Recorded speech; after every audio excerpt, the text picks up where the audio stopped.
Hello sa inyong lahat. Kamusta po kayo? Freedom is a calling, not a license. Ang kalayaan ay panawagan, hindi pahintulot.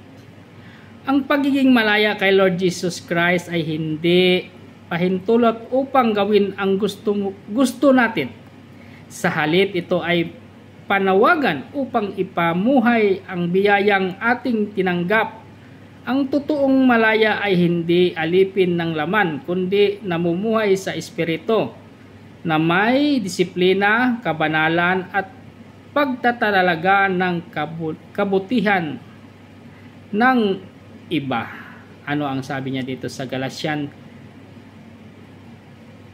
chapter 5 verse 13? You were called to be free, but do not use your freedom to endure the flesh. Ayan. Salamat sa Diyos sa kanyang salita.